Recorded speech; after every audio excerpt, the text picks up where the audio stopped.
پیچھا کرنے کے لیے اس کے پیچھے بھاگنے شروع ہو جاتے ہیں۔ اسی دوران زہر کتائی اور بوران باقی بازنطینی سپاہیوں سے لڑنا شروع ہو جاتے ہیں۔ بارکن جو کہ عثمان صاحب کو بھاگتے ہوئے دیکھ رہا ہوتا ہے، وہ دل ہی دل میں سوچ رہا ہوتا ہے کہ عثمان، آج کا دن تمہاری موت کا دن ہے، کیونکہ ہم تمہارے آگے بھی ہیں اور تمہارے پیچھے بھی، یعنی آج بچنے کے لیے تمہارے لیے کوئی بھی جگہ نہیں ہے۔ بالآخر دیکھتے ہی دیکھتے عثمان صاحب کے سپاہی وہاں پر موجود بازنطینی سپاہیوں کو جہنم حاصل کرنے میں کامیاب ہو جاتے ہیں اور وہ بھی عثمان صاحب کے پیچھے بھاگنا شروع ہو جاتے ہیں۔ جنگل میں جیسے ہی عثمان صاحب آگے بڑھ کر اس جعلی درویش کا راستہ روکتے ہیں اور اس پر حملہ کرنے کے لیے آگے بڑھتے ہیں، تو اسی دوران بارکن بھی عثمان صاحب کو پیچھے دھکا دیتے ہوئے اس جعلی درویش کے پاس پہنچ جاتا ہے اور اسے پکڑ کر زمین پر گرا دیتا ہے۔ عثمان صاحب چلا کر بارکن سے کہتے ہیں، یہ تم سب کچھ کیا کر رہے ہو؟ لیکن بارکن کوئی جواب نہیں دیتا۔ اسی دوران 3 سے 4 بازنطینی سپاہی عثمان صاحب پر قاتلانہ حملہ کرنے کے لیے آگے بڑھ جاتے ہیں اور عثمان صاحب بھی ان سے لڑنے میں مصروف ہو جاتے ہیں۔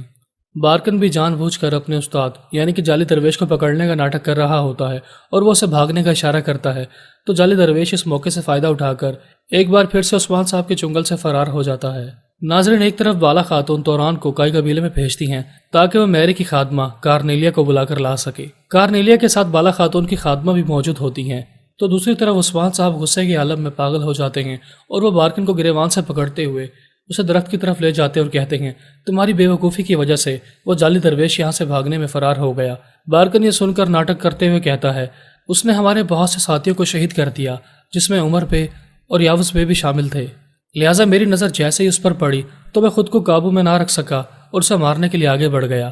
میں جانتا ہوں کہ میری بے وقوفی کی وجہ سے وہ فرار ہو گیا، مجھے معاف کر دیں۔ عثمان صاحب یہ باتیں سننے کے بعد تھوڑی دیر خاموش رہتے ہیں اور پھر وہ بارکن سے کہتے ہیں، فی الحال تو تم میری نظروں کے سامنے سے دفع ہو جاؤ اور جو ہمارے لوگ شہید ہوئے ہیں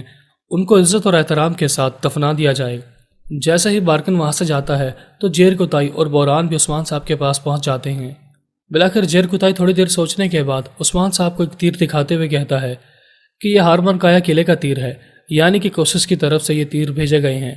ان تیروں کو دیکھتے ہی عثمان صاحب پریشان ہو جاتے ہیں اور دل ہی دل میں سوچتے ہیں، تو کیا اس کا مطلب میکائل کوسس نے اس جعلی درویش کے بھاگنے میں اس کی مدد کی ہے؟ دوسری طرف دیکھتے ہی دیکھتے کارنیلیا اور بالا خاتون کی خادمہ بالا خاتون سے ملاقات کرنے کے لیے سغوت میں پہنچ جاتے ہیں، کیونکہ وہ دونوں خادمہ ہی ہوتی ہیں جو کہ شیخ ادا والی کے لیے شوربہ لے کر آتی ہیں، اور ظاہر سے بات ہے کہ بالا خاتون کا شک یقین میں بدل جاتا ہے، اور پھر دیکھتے ہی دیکھتے بالا خاتون اپنی تحقیقات شروع کر دیتی ہیں۔ اور پھر جیسے ہی بالا خاتون کارنیلیا سے پوچھتی ہیں، تم پہلے بھی میری کے لیے کھانا لے کر آئی تھی، اس کھانے میں زہر تھا اور وہ کھانا کھانے کے بعد وہ شہید ہو گئی، اس کے بعد تم میرے والد صاحب کے لیے شوربہ لے کر آئی ہو،